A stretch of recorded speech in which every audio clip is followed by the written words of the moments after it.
I mentioned to somebody this morning, it feels like a summer tradition for me to be hanging out in Pennington for a couple of weeks, and it's a delightful tradition. I don't mind at all. So thank you all for having me back. Our second reading today is going to be from the book of 1 Samuel. We're going to be in 1 Samuel this week and next week. And today's reading comes from chapter 3. It's going to be verses 1 through 20. So listen now for the word of the Lord. Now the boy Samuel was ministering to the Lord under Eli.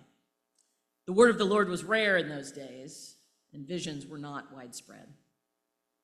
And at that time, Eli, whose eyesight had begun to grow dim so that he could not see, was lying down in his room, and the lamp of God had not yet gone out, and Samuel was lying down in the temple of the Lord where the ark of God was. Then the Lord called, "Samuel, Samuel." And he said, "Here I am," and ran to Eli and said, "Here I am, for you called me." But Eli said, "I did not call you. Lie down again." So Samuel went and lay down. And the Lord called again, "Samuel, Samuel." And Samuel got up and went to Eli and said, "Here I am, for you called me." But Eli said, "I did not call, my son. Lie down again." Now, Samuel did not yet know the Lord, and the word of the Lord had not yet been revealed to him. The Lord called Samuel again a third time, and he got up and he went to Eli and said, "Here I am, for you called me." Then Eli perceived that the Lord was calling the boy. Therefore Eli said to Samuel, "Go lie down, and if he calls you, you shall say, 'Speak, Lord, for your servant is listening.'"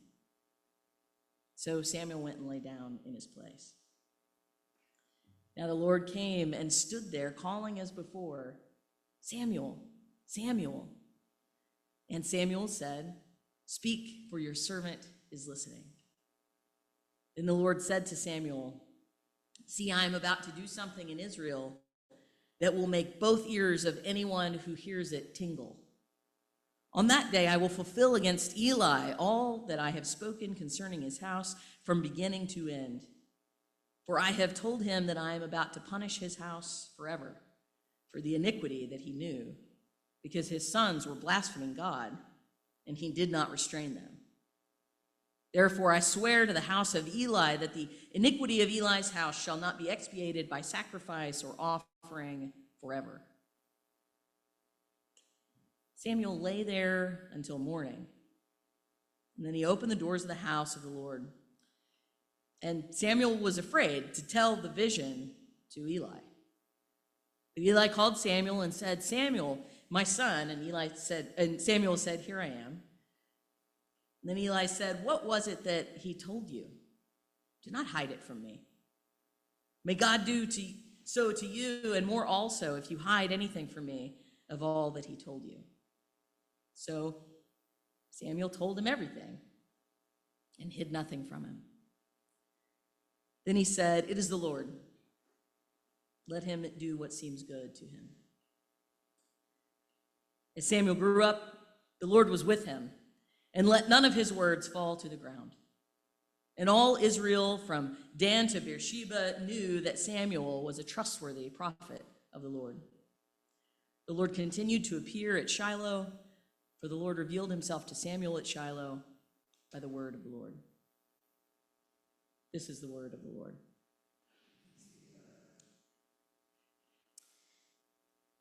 One of the things that sets apart the human race from all of the rest of God's created world is our capacity to tell stories.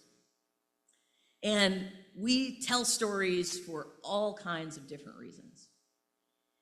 When we turn on the news, especially local news, we will often see a reporter talking to someone who saw or experienced an event firsthand, an eyewitness.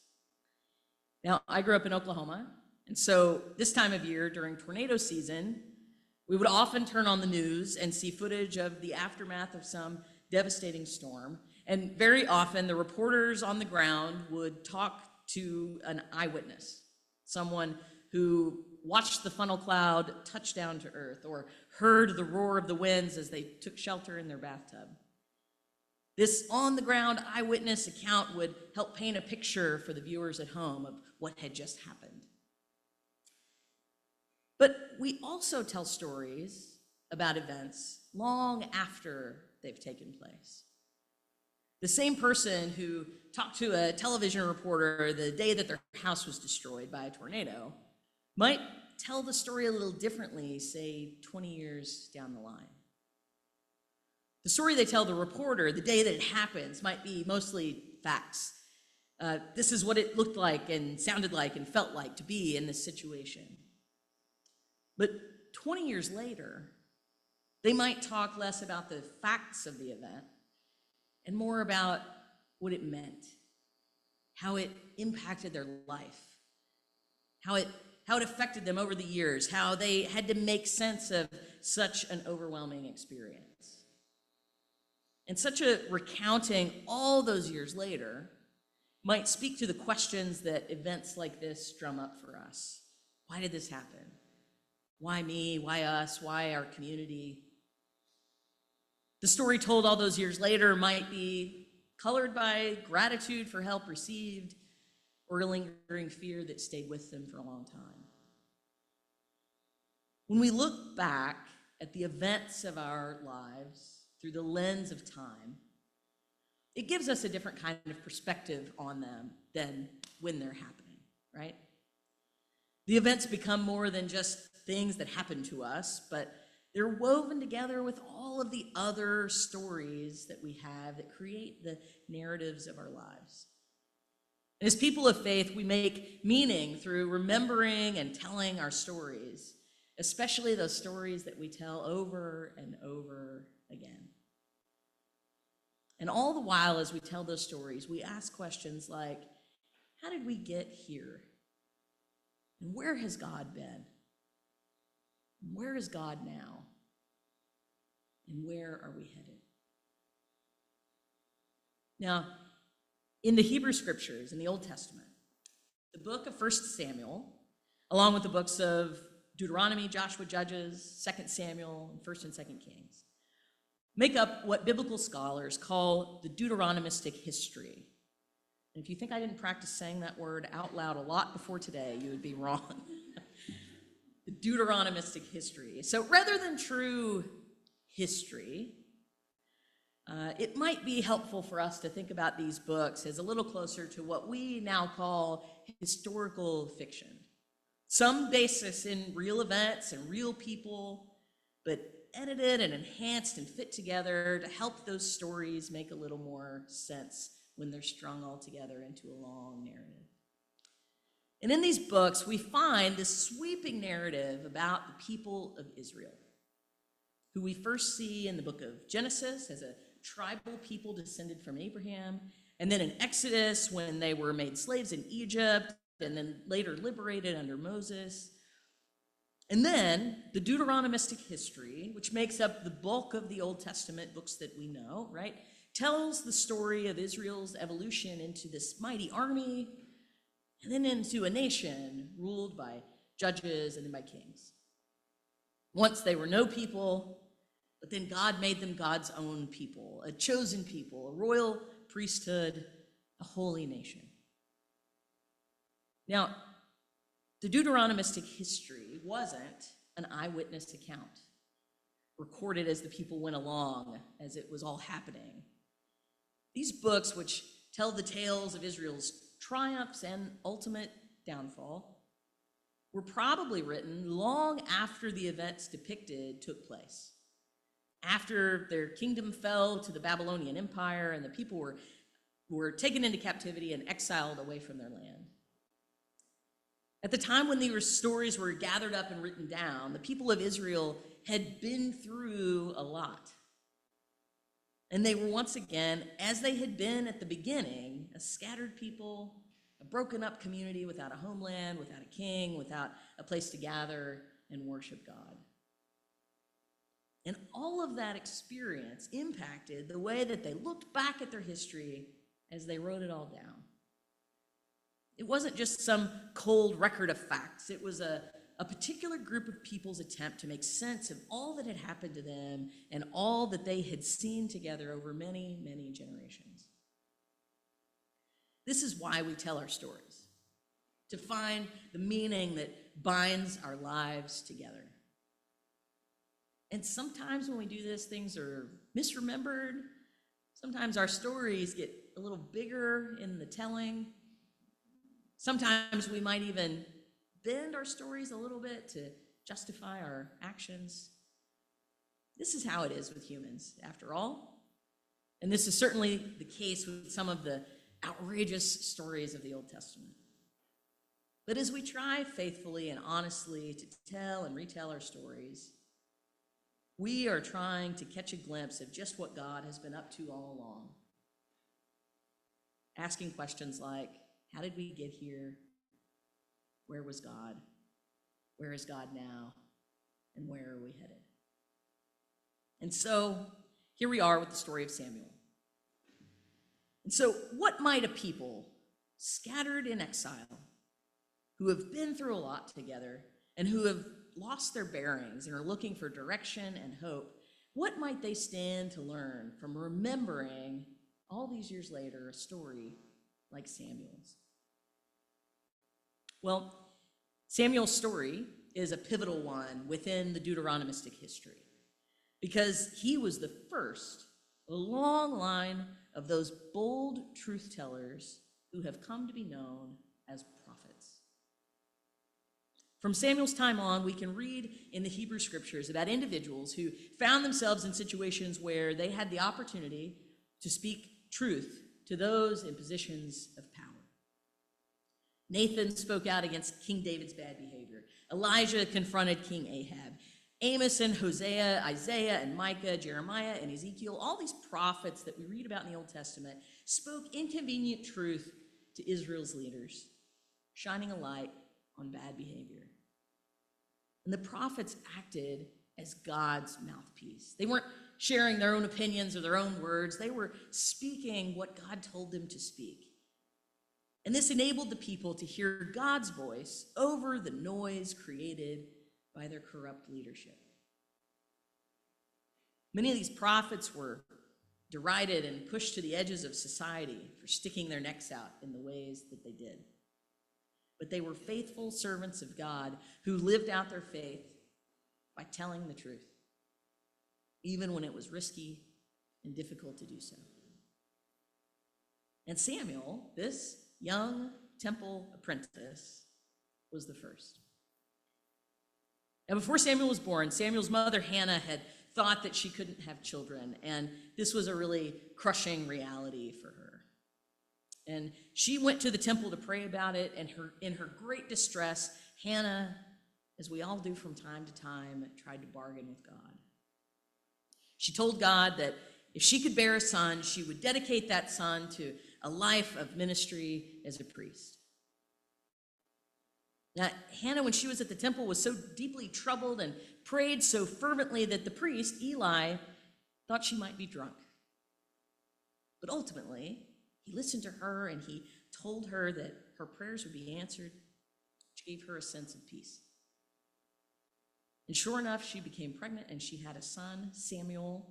And when Samuel was old enough, she kept the promise that she had made to God and took him to live at the temple. And in the chapter just before our reading for today, in chapter 2, Hannah's story ends with a prayer of thanksgiving that she offers to God, in which she describes God as one who fills the hungry and sends the rich away, who lifts up those who are mourning and gives the lowly a seat of honor.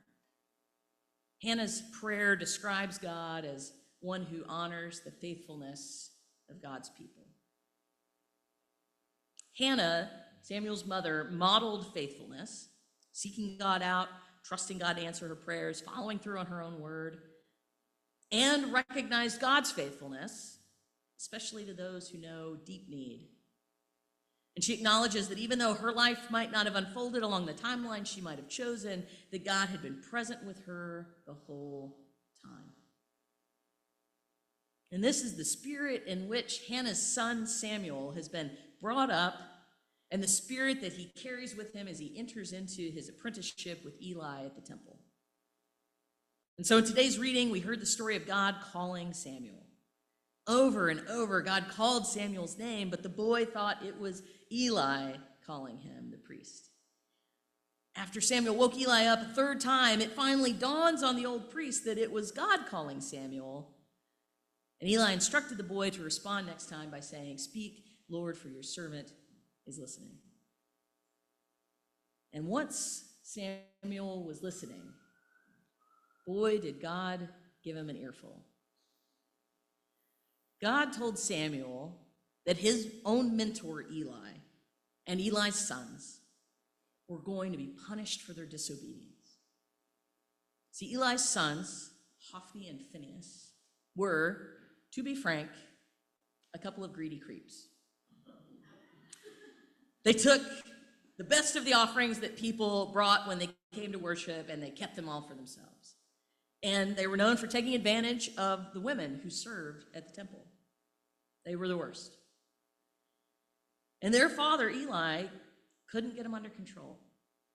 So God told Samuel that that whole family was going to be punished for their wrongdoing. And after Samuel heard this, he went and he laid back down until morning. And after sweating it out with this news rattling around in his mind for hours, morning came and he was afraid to tell Eli what God had said to him. Who could blame him for that? But Eli insisted that he spill the beans, and so he did. And Samuel was honest with his mentor, this person that he looked up to and who had authority over him, even though the truth had to be just about as difficult for young Samuel to say as it was for Eli to hear. Samuel, the first prophet, just a boy among men, spoke truth to power. And God honored his courage and his obedience in doing so. Our reading today ended by telling us that as Samuel grew up, the Lord was with him and let none of his words fall to the ground. And all of Israel knew that Samuel was a trustworthy prophet of the Lord. Like his mother before him, Samuel had modeled faithfulness, listening to the call of God and being obedient to it. And in addition to modeling faithfulness, Samuel recognized God's faithfulness by doing his part to elevate the word of God over the noise of a corrupt world. Now,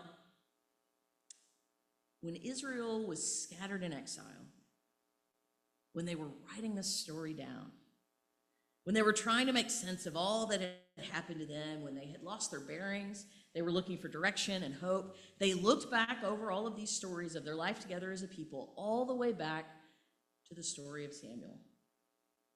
And they remembered his mother, Hannah, who even in her great distress remained faithful, taking even her frustrations and also her hopes to God in prayer.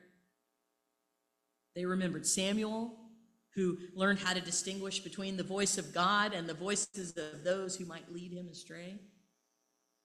They remembered Eli's sons, who abused their power and would ultimately face justice. They remembered Eli, who could have done more to protect people from his son's bad behavior, but who did eventually listen to what God had to say through Samuel, even though it was hard to hear. Throughout all of the books of the Deuteronomistic history, the people of Israel would remember how God was continually calling to them through the voices of the prophets, and that even as their own faith faltered, God would always be faithful to them as God had always been.